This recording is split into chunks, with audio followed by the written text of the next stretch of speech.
With many new AI-focused upgrades at I/O 2026, Google also announced Wear OS 7, the latest update to its wearable operating system. Welcome to GadInsider, your hub for the latest tech news. This update comes with some of the design tweaks the company plans to introduce in Android 17, lays the groundwork for new Gemini intelligence features, and adds interface elements to display information in new ways. The biggest of those additions is Wear Widgets, an evolution of the informational tiles that have been the main focus of the Wear OS experience for years. Wear Widgets are designed to be more dynamic and customizable and closely mirror what can be offered on smartphones. Widgets that users make with Google's AI-powered Create My Widget tool will also be able to make it in smartwatches. Google's way for displaying real-time information on the lock screen of Android phones, Live Updates is also coming to Wear OS, along with a default workout tracker with built-in media controls that can be used across wearable fitness apps. Wear OS 7 will also have controls for deciding which apps automatically launch the Wear OS media controls interface,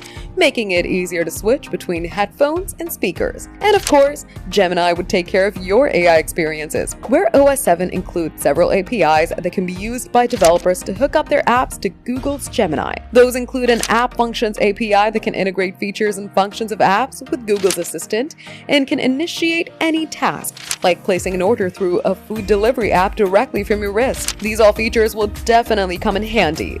If you want to try these features, test versions of the OS is already available to try now via the Wear OS 7 Canary emulator before it's released later this year. For more updates, subscribe to GadInsider, like and share the video, and don't forget to press the bell icon so you never miss any update.